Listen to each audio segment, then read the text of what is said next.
सुहेल आफरीदी की कराची रैली में कारकुनान बिलाल मसूद जा बहक। शर्जील मेमन का सख्त रद्द-ए-अमल। अलीमा खान का क़यादत पर दबाव।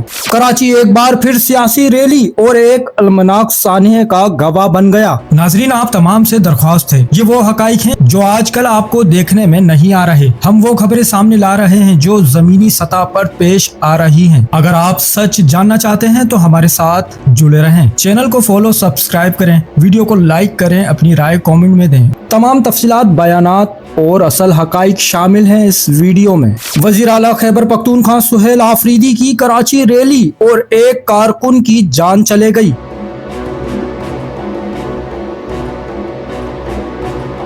लियारी एक्सप्रेस वे पर पेश आने वाले अफसोसनाक हादसे में पीटीआई का सरगर्म कारकुन बिलाल मसूद जिंदगी की बाजी हार गया। बिलाल मोटरसाइकिल पर सवार था। ताल्लुक सराबगोड़ टाउन 7 स्टार कॉलोनी से था। कल रैली, आज जनाजा। सवाल ये है कि जिम्मेदार कौन? दूसरी जानिब सिंध हुकूमत भी मैदान में आ गई है।